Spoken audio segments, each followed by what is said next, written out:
camera that the computer I have to use for the streams is like across the room. So, um, happy Saturday. I missed you guys last week. If you were wondering where I was at a wedding, Labor Day weekend wedding for one of my good friends who is actually a news anchor in Birmingham, Alabama. So if you guys have friends and family there, go watch her. Today, though, I'm kind of sad to tell you that the forecast is not great for this weekend.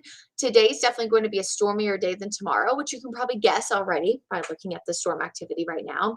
So there's actually a flash flood warning for areas east of us near Raleigh. They saw so much rain yesterday, so of course the flash flooding risk is a little bit higher there. It's more moderate locally, but we have had some flooding advisories in effect for parts of Watauga County. So I'm just going to stop talking and let's get right to it. So heavy rain. Good morning, Daniel. Good morning, Justin. Good morning, Joy. Hopefully you guys are having a great day. The heavy rain is still falling in Boone, but it's starting to stabilize a little bit. If you notice over the past hour or so, we've seen lesser of that red, the heavy rain. So Boone, Jefferson, seeing some light to moderate rain there. Newland, Ingalls, the same. So pretty much Watauga County, Avery County, light to moderate, but there is a downpour moving toward Clifton, some light rain moving toward Chestnut Hill. Now, Caldwell County, mostly dry, Burke County, the same, but you saw rain earlier. So if you're waking up to some slick spots on the roads, you are not crazy. Your eyes are not deceiving you. We've also had a few storms moving through Concord, Kannapolis. Not seeing anything yet on our Kannapolis camera from the Atrium Health Ballpark camera, but I'll keep an eye on that. Some heavy rain for Concord, Reimer, up toward Rockwell, that is. Some of those plus signs that you'll see on radar, whether you're using our app or the one I'm showing you right here, do indicate some lightning. So just keep that in mind. But for the most part, I mean, honestly, the forecast today isn't the worst we've ever seen, certainly not the best. But I would just say that if you wanted to lay by the pool, one of my best friends, one of our producers, Jack, love him. We wanted to go to the pool today. Well, we talked about it a few weeks ago, but of course the forecast changes a lot, and it just doesn't look like that's going to happen because Sunday is going to be a much better day to do so. So if that's you, Sunday's your day to do it. Little light to moderate rain there still for eastern half of Stanley County near Albemarle, but a lot of the heavy rain that moved through Wadesboro, Anson County, Richmond County earlier has now started to shift out. You can see that moving toward Asheboro, Troy, but more storm activity is coming. And that's because there's a stalled front kind of right across the Charlotte area. And so the winds are coming south to north, and that's helping kind of push some of these storms into our area. So you can actually see some of the storms that were near Hartsville, Florence earlier are now starting to move into Chesterfield County. So light to moderate rain on the southern end there. Cheraw, you're probably going to get that within the next half an hour to an hour. And then just some spotty storms there in Lancaster County. Good morning, Kelsey, my best friend. She's always watching.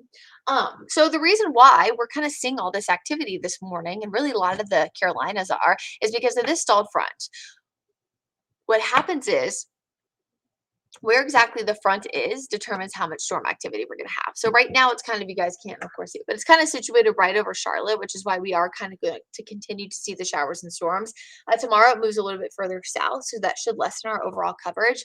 But anytime you have a stalled front nearby, you're pretty much guaranteed to know, often on showers and storms, more cloud cover, which oftentimes this time of year will lead to slightly cooler temperatures. Now, cooler is relative, but I mean, it was like 95 a few days ago. So the fact that we're only in the low to mid 80s is feeling overall much better. Yesterday, 85, today, 83 or so, and tomorrow, around the same. So the overall weekend forecast is not as hot, which I think a lot of people can be excited about that.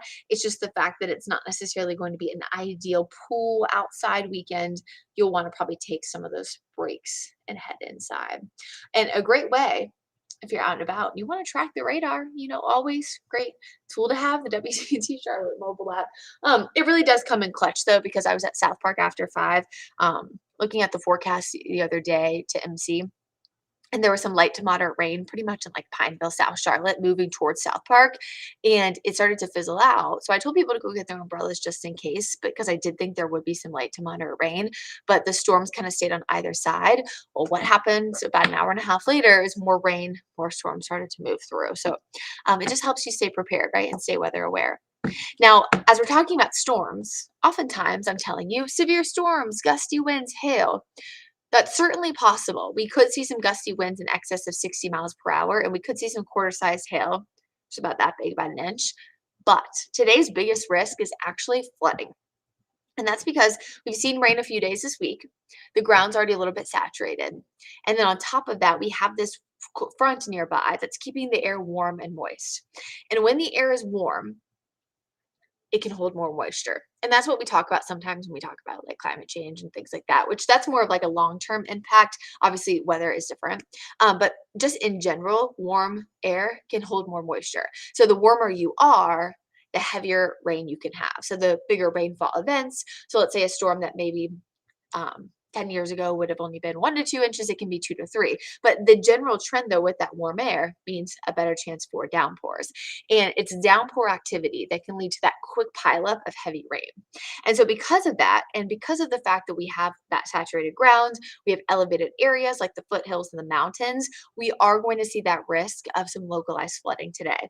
So, if you live in one of those areas I just mentioned, if you know that you're prone to flooding, you live by a creek, a pond, things like that, I don't know, maybe your backyard dips down and you know that that oftentimes can happen, please go ahead and make sure that you know the forecast, that you're staying weather aware. Oh, Bennettsville, you had a severe storm earlier. Yeah, a lot of that activity on the east side of the Carolinas is seeing more. But yeah, make sure you're staying weather aware. Make sure you know the forecast. You know what time the storms are expected to happen, which in today's case, it's kind of off and on all day, but also have a way to get those alerts. So if you're in an area, I don't know, let's say you're just going out, maybe just trying to get lunch with your family, and you see a flash flood warning, for example, you know what to do, get to higher ground, things like that. But that's just kind of my quick soapbox for today, just because I feel like we get so conditioned sometimes to only be talking about the gusty winds, the hail. So I do want to focus on that flooding risk today. Now, the positive news I can give you, because you guys know I like to always kind of look on the bright side of things, is that tomorrow we are going to see lesser rainfall coverage, and also lesser rain means a lower storm risk, but also just in general, the risk kind of shifts a little bit further north and lowers. So the reason why this is shifting to the north is because higher elevations versus it's not like we're expected to see a lot of rain. And so this is a positive trend that we'll see. And then I'm actually not going to progress you toward Monday because we don't have a risk of localized flooding anywhere in the Carolinas, or at least substantially. So not worried about that. So because of the moderate risk I told you about a second ago, y'all saw that in yellow, there is a flood watch officially in effect for pretty much all of our counties. Now, this is where things get a little bit dicey. A lot of the times when it comes to a watch or a warning, whether it's a heat advisory, a flood watch like this one, a lot of the times the difference between whether one is issued or not has to do with different National Weather Service forecast offices because they have different thresholds. In this case, I think this is because our southern areas haven't seen as much rain, so there is that lesser risk. But just overall, I think everyone has a risk, I guess you could say. So I just want everybody to kind of stay weather aware. Again, especially up in the mountains and foothills where elevation is higher, so north of I-40.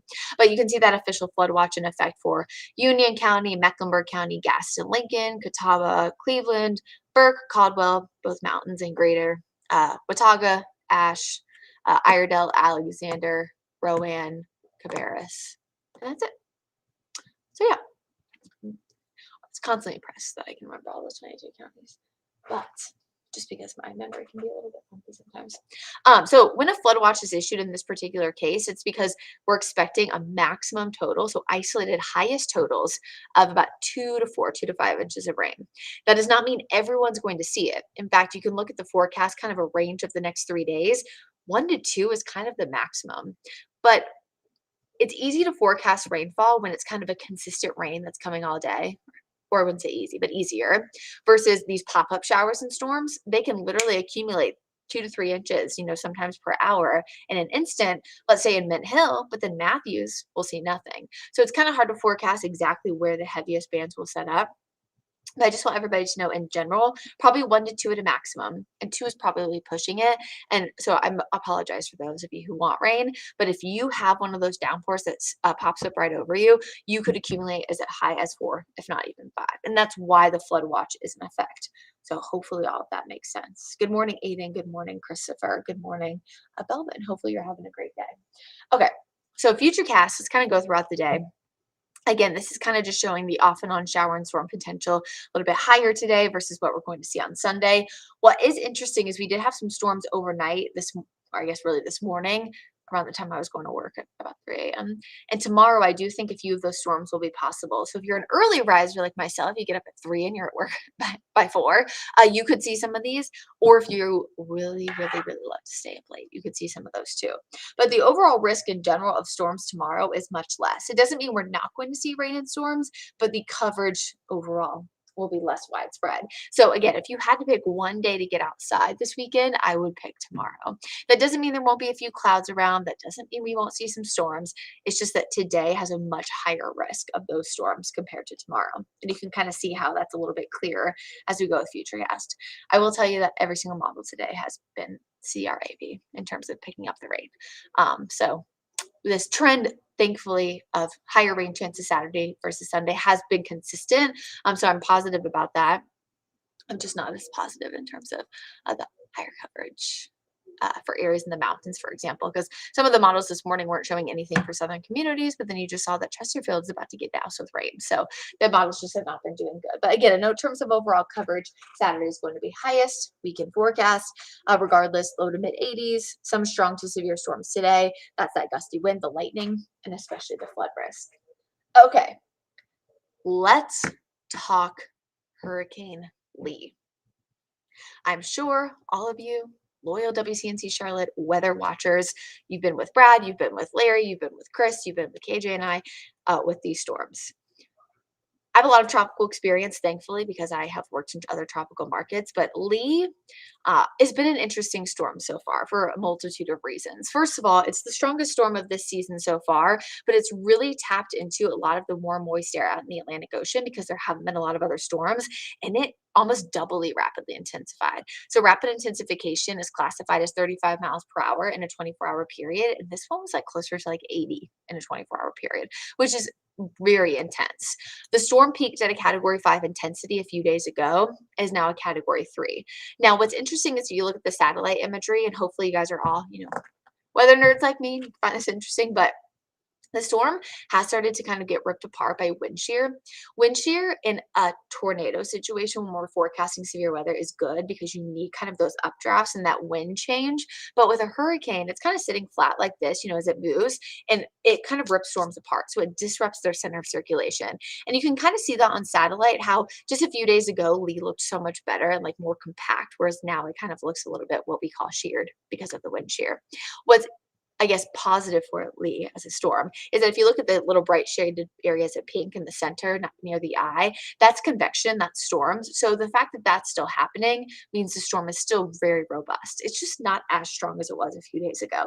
Again, I don't like using the term weekend when it's still a category 3 hurricane. Technically it did. It was downgraded, but it's still a very strong, powerful hurricane. So this is kind of the look over the past few days. 160, 155, 165 is where it peaked, and then now we're at 115.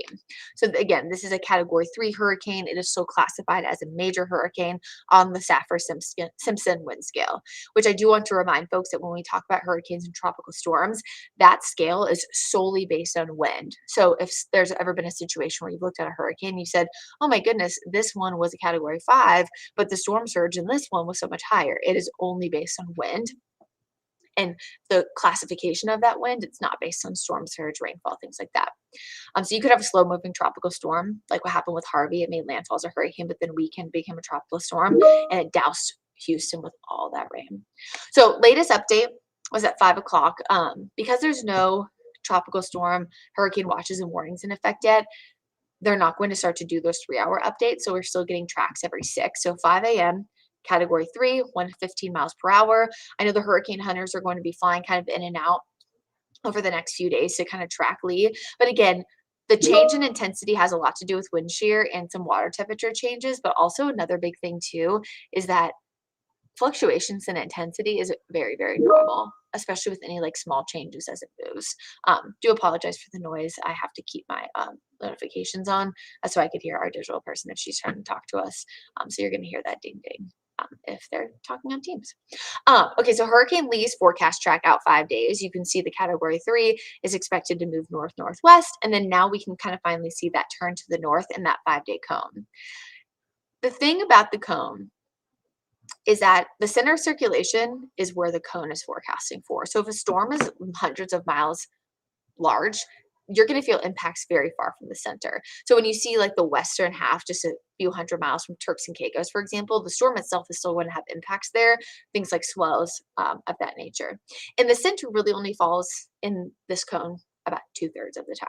So there are still times where that doesn't necessarily happen. So I just kind of want us to remember that.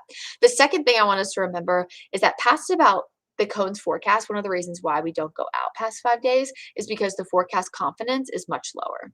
Now, in this case, there's very good confidence that the north turn is going to happen. The bigger question is when it's going to happen. And there's a few different scenarios that are going to influence where the turn happens. I've seen some talks on social media about how models are bad, blah, blah, blah. Hurricanes create their own paths, things like that. A large hurricane can certainly disrupt slightly steering currents, but it doesn't have that kind of an impact. So we're just going to kind of walk through the models and changes and things like that. Here's the wind scale. Probably should have put that before the last graphic, but it is a category 3, winds of 115 miles per hour. So model data has been very consistent in terms of there is no forecast model that has a storm making landfall in the Carolinas. This many, 0. That's good news. What we are watching is the influence of a high of low pressure called the Bermuda High. It's always off there in the Western Atlantic this time of year, and a strong what's called a trough of low pressure coming across the eastern seaboard, cold front, essentially. So hurricanes and tropical storms take the path of least resistance. And what I mean by that is when you have a trough like this and a high, like what you see on your screen, it's going to kind of sandwich itself between the two. It's not going to go east, which is why storms move the way that they do. Now, the current pattern still looks to have the center off the coast of the United States. When I say the current pattern in terms of consensus models and trends and patterns. But there have been some models that have shown a slightly westward track. Not all, but some. And so what that means for us in the Carolinas would mean maybe some higher impacts along the coast in terms of dangerous beach conditions, erosion, rip currents. Now, what unfortunately is looking less likely is what would be a weaker ridge, so a weaker area of high pressure, so it'd be a little bit further east, allowing the storm to completely stay off the coast of not just the United States, but Canada too. I'm less and less positive that this is a scenario. Now, that doesn't mean it can't change back. We know how these tropical systems work, and there is very, very low confidence past those 5 days about where the storm is going to go. But what I like is the positive trend that we still have not seen a storm landfall in any model in the Carolinas. And we're watching it every single day, every single run. Myself, Brad, Larry, Chris Cage, everybody. Now the worst case scenario for not just us, but really for most of the eastern seaboard, let's see if this graphic wants to progress, would be a stronger high that would kind of shove it a little bit further west. So again, there has been some trend slightly further west, but there's still nothing that shows it coming here. There are still some models that have shown potential toward the New England states, Maine, Nova Scotia, eastern coastal Canada. So that's not, first of all, everything is a possibility still. So everything is still in play. It's just looking more and more likely that it will stay on its current trajectory, which would be just west of Bermuda and just east of us and stay, slightly out to sea, but maybe go toward Canada. But there's still no model, again, that has it coming to us in the Carolinas. And you can see those models right now. These are the spaghetti plots. Again, kind of seeing good clustering in the near term, long term, not so much. You can see some of those isolated ones going toward the New England eastern seaboard. So we just have to watch this as not really Carolinas, yes, because of the beach impacts, but kind of as a country too, just because of the eastern seaboard and wanting to kind of, help keep people informed, help keep people safe. There have been a lot of, questions, comments on social media about my neighbor told me it was coming here. No. I saw something about a category 6, no such thing. And social media, the internet can be positive in a lot of ways, but in a lot of ways it makes our job as forecasters harder because you're kind of filtering through some of that misinformation. Another thing that Lee's going to do, which kind of hurts its confidence in terms of the long-term forecast is it is going to slow down a little bit, and that's why the shifts in the highs and lows is going to be so, so, so important. I'm using this model just to show you this is the GFS, the American model. If that were to come to perfect fruition, the current kind of path that it's showing, just west of Bermuda, a few hundred miles away from the coast. But that's a close proximity. And as Brad said in one of his videos, I think earlier this week, a little too close to comfort, which is why we're keeping such a close eye on it. But it's also really more so for the immediate coastline. I mean, they just saw impacts in terms of beach erosion, rip currents because of the Idalia, and then now, of course, this storm. So just not ideal. But the same strong storm system, same cold front that is expected to keep Lee away from specifically the Carolinas is going to bring us nicer weather. So kind of a reminder that there's ebbs and flows and kind of everything can have some positives, negatives at times. Um, Now, because of that, we know that the Carolinas, again, will be impacted in some capacity, most likely just beach conditions. So low risk today, if you're heading to Myrtle Beach, Charleston, Morehead City, the Outer Banks. Tomorrow, low for most of the early half of the day, and then it does look that we could see some moderate risk a little bit later in the afternoon and evening. You're probably not going to the beach at midnight, so not worry about that. More moderate on Monday, and then we kind of see that high risk Tuesday and beyond just because of the slow speed. I mean, models are still showing literally a week from today, the storm is still offshore and we're still talking about it. And again, when we see that slowdown, that's where things kind of get a little bit question marky. Question marky is not a word, Brittany. But I just want everyone to know that there is still no model that hasn't come to the Carolinas. We are watching the trends. We are keeping a very close eye on them. But I'm seeing positivity and not only the short-term consistency, but the long-term consistency that nothing is showing it coming here right now. If that were to change, you know our team is on it. We are forecasting it. We are watching it, and we will keep you updated every step of the way. So I want to shift to the positive of the storm, regardless of what happens, is that it is going to bring that cold front across the eastern United States and bring us some slightly drier, slightly cooler air for next weekend, which is a big weekend here in the Carolinas. So after scattered storms today being a little bit more widespread, lesser coverage tomorrow, we're kind of in that midday lull, mid to upper 80s, a few chances for rain and storms. And then it looks like that best chance for rain and storms will be with that cold front sweeping through Wednesday. And that's going to drop our temperatures both Thursday and Friday to highs in the upper 70s and even some lows in the 50s. This will be probably even a little bit cooler than last weekend, which I heard was great. Sad I wasn't here. And then this will continue likely, this pattern of Thursday, Friday, being a little bit cooler, drier into Saturday, which is a big weekend because, which I wrote it down so I wouldn't forget, ECU, which I know it's East Carolina because one time I said Eastern on accident and Larry corrected me very kindly. So don't worry, ECU fans, I will not make that mistake again. But ECU at App State and Boone at 3:30, and then Georgia State is going to be at the Charlotte 49ers at 6 o'clock. So it's a big weekend. So we're at least happy that regardless of what happens with the hurricane, we likely will see that better weather by next weekend. I know the stream was a little bit longer. Thank you for all who kind of stayed watching it the entire time. Please leave any questions, comments, in